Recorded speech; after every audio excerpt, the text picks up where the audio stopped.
Guten Morgen und willkommen à tous mes petits bowlers. On se retrouve justement aujourd'hui pour parler des transferts de Manchester United qui vient de recruter Matthijs de Ligt et Noussair Mazraoui du côté du Bayern Munich. Est-ce un bon deal pour Manchester United? Un bon deal pour le Bayern de Munich ou même pour les joueurs? Justement, on va profiter de ce court format pour en parler tous ensemble. Et avant de commencer cette vidéo, justement, n'hésitez pas un maximum à la liker pour le développement et le référencement de la chaîne et à vous abonner si vous êtes nouveau sur le contenu. Pour parler justement de ce transfert, il faut rappeler que les deux joueurs ont récemment quitté le Bayern.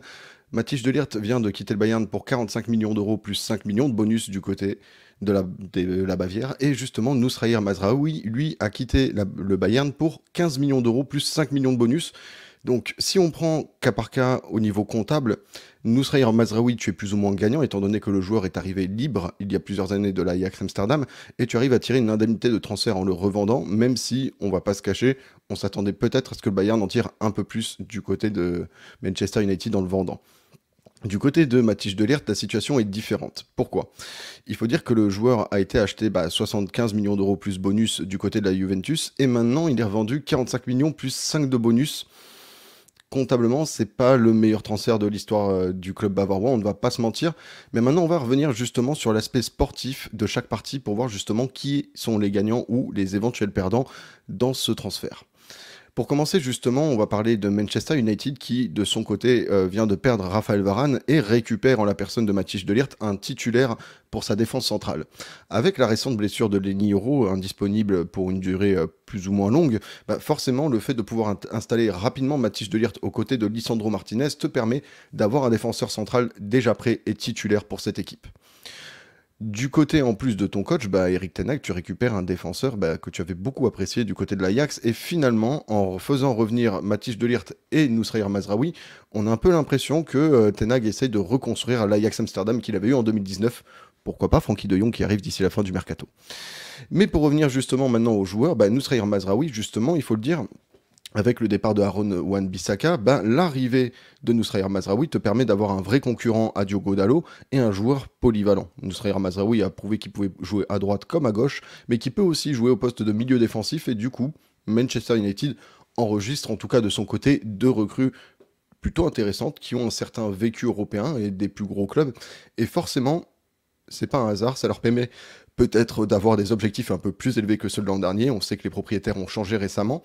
Et maintenant, en faisant des recrues de ce calibre, et finalement à ce prix, parce qu'on va pas se mentir, on pouvait s'attendre à ce que Manchester United casque beaucoup plus pour ces deux joueurs, on se dit que économiquement, en plus de sportivement, le transfert est plutôt une bonne affaire, et ça permet à Manchester United de se renforcer sans trop se ruiner.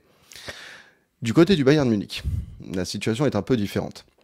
On sait que du côté de Noussair Mazraoui, il y avait une grosse concurrence au poste d'arrière droit. On sait qu'il y a également Sacha Boey, Stanisic et même Kimmich qui peuvent jouer à ce poste. Donc finalement, si tu parles uniquement en termes de terrain, tu parles d'un joueur qui a eu du mal à s'imposer titulaire aussi bien sous Tuchel que sous sous Nagelsmann, pardon. Donc finalement, tu te dis que sportivement, c'est pas la plus grosse perte de ton histoire que de le faire partir. Surtout que, comme je disais précédemment, tu as réussi à rentabiliser son arrivée en le revendant plus cher que ce que tu l'as fait venir. Donc finalement, pas la catastrophe du siècle son départ. Cependant, le départ de Matthijs de Ligt, c'est une autre donne. On sait que c'est un joueur pour lequel tu avais mis de gros efforts financiers pour le faire venir. On sait qu'il avait un salaire plutôt confortable en plus d'une indemnité de transfert plutôt élevée. Tu es déjà perdant sur l'indemnité de transfert parce que tu as réussi à perdre de l'argent sur un transfert que tu as fait sur un club de Première Ligue. Et on sait que Manchester United, c'est pas forcément le club qui faisait les meilleures affaires ces 10 dernières années sur le mercato en termes d'achat. Et en plus, sportivement, on va pas se mentir, même si tu as fait venir Ito, qui est blessé au niveau du métatarse et qui sera absent pendant 2-3 mois, il te reste Upamecano, il te reste Kim, il te reste Stanisic, il te reste quelques solutions, mais de mon point de vue, en tout cas, tu perds vraiment un défenseur qui aurait pu être, de mon point de vue, le meilleur défenseur central du côté du Bayern cette saison. Donc si tu ajoutes le sportif à l'économique, la transaction de Matthijs de Ligt vers Manchester United, pour moi, est assez incompréhensible. Si on m'explique qu'on veut se débarrasser d'un gros salaire, pourquoi pas, mais il y en avait d'autres et qui étaient peut-être plus prioritaires sur un départ que Matthijs de Ligt. L'avenir nous dira si le Bayern a bien fait ou non, en tout cas sur ces deux transactions, mais qu'en est-il des joueurs ? Matthijs de Ligt, il faut le dire, depuis son départ de l'Ajax, a eu un peu du mal à s'imposer dans les plus grands clubs, notamment du côté de la Juve et du Bayern. Cela s'explique aussi physiquement et par des blessures. peut-être qu'il sera plus épargné par les blessures du côté, côté de Manchester United. Mais finalement, quand il était en état de jouer du côté du Bayern, il était plutôt performant et même son absence va peut-être pour moi être préjudiciable à voir pour la suite. Mais du côté du joueur, en tout cas, quitter le Bayern pour aller à Manchester United et retrouver Ten Hag, qui est le coach qui a réussi à tirer le meilleur de ce joueur, ben, c'est pas forcément une très mauvaise idée. Surtout qu'il irait dans un championnat très intéressant. Bah, il quitte la Bundesliga pour la PL. Le seul championnat pour moi peut-être plus intéressant pour lui. Donc finalement, son transfert a du sens, en tout cas si on prend son point de vue. Du côté de Mazraoui, comme je l'expliquais précédemment, barré par une grosse concurrence du côté du Bayern, avec plusieurs joueurs qui peuvent jouer à son poste, et pas forcément un titulaire indiscutable sous les 2 derniers coachs passés par le Bayern. Rien ne garantissait qu'il aurait eu effectivement un rôle de titulaire indiscutable cette saison, sous Vincent Kompany non plus. Donc finalement, son transfert n'est pas insensé. Lui aussi va retrouver Erik Ten Hag, coach qui avait réussi à tirer le meilleur de lui lors de sa saison à l'Ajax en 2019. Et finalement, du côté de Noussair Mazraoui, ce n'est pas forcément insensé de rejoindre Manchester United.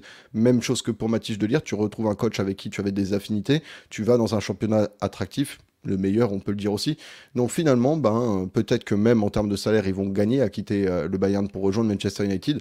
Donc finalement, du point de vue des joueurs, la transaction peut se comprendre, même si c'est un peu dommage de mon point de vue que les deux quittent le Bayern.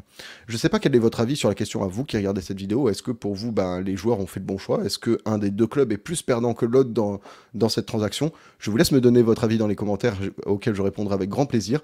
Et avant de partir, n'hésitez pas à liker cette vidéo et à vous abonner un maximum pour le référencement.